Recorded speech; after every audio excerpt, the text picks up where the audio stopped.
Christmas Eve, 2002. A pregnant woman vanished without a trace.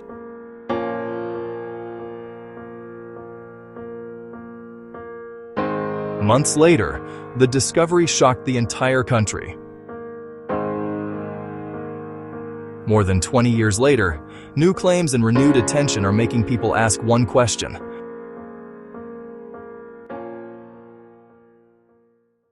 Scott and Laci Peterson. To the outside world, they were the picture of a happy, successful young couple, living a comfortable life in a quiet Modesto neighborhood. In late 2002, their home was filled with anticipation. Laci was 8 months pregnant with their first child, a boy they had already named Connor. Friends and family described Laci as radiant, overjoyed about becoming a mother. The couple appeared to have a normal, happy life, before everything changed. The publicly reported timeline of Christmas Eve begins with Scott Peterson's account. He told police he last saw Laci around 9:30 a.m. She was at home, preparing to clean and walk their dog. He said he was leaving for a solo fishing trip at the Berkeley Marina, nearly 90 miles away. That evening, Scott claimed he returned to an empty house. Laci's car was there. Her purse and keys were inside. After calling Laci's family, her stepfather reported her missing to the police. A massive search began, quickly capturing the attention of the media and the entire nation. For months, there were no answers. From the start, investigators were struck by Scott Peterson's calm demeanor, which seemed at odds with the frantic worry of Laci's family. As detectives dug deeper, their focus sharpened on the husband. They uncovered his recent secret purchase of the fishing boat. Cell phone records confirmed his trip to the bay, the very place his alibi centered on.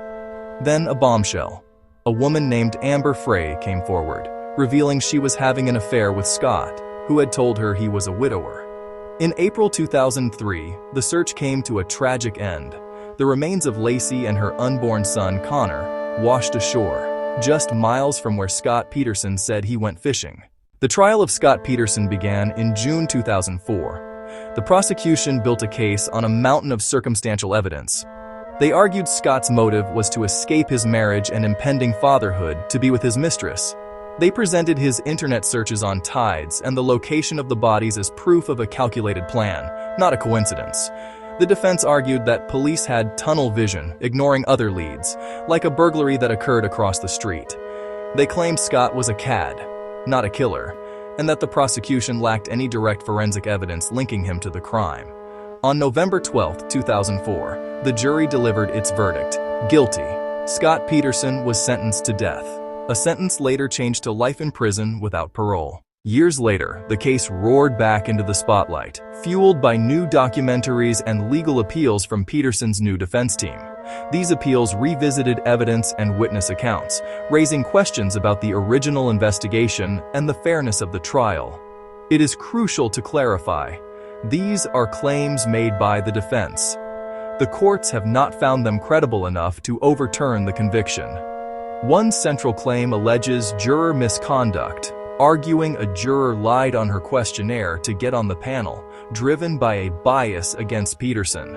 Another claim revisits the neighborhood burglary, suggesting Laci was abducted by the burglars and that police failed to properly investigate this lead.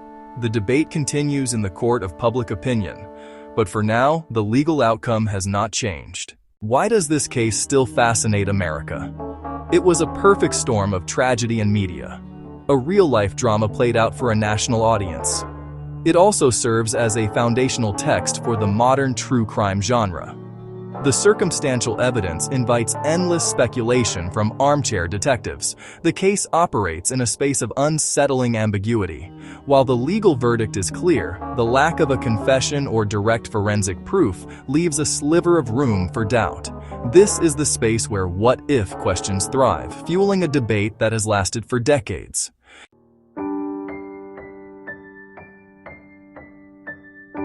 For one family, the loss can never be undone.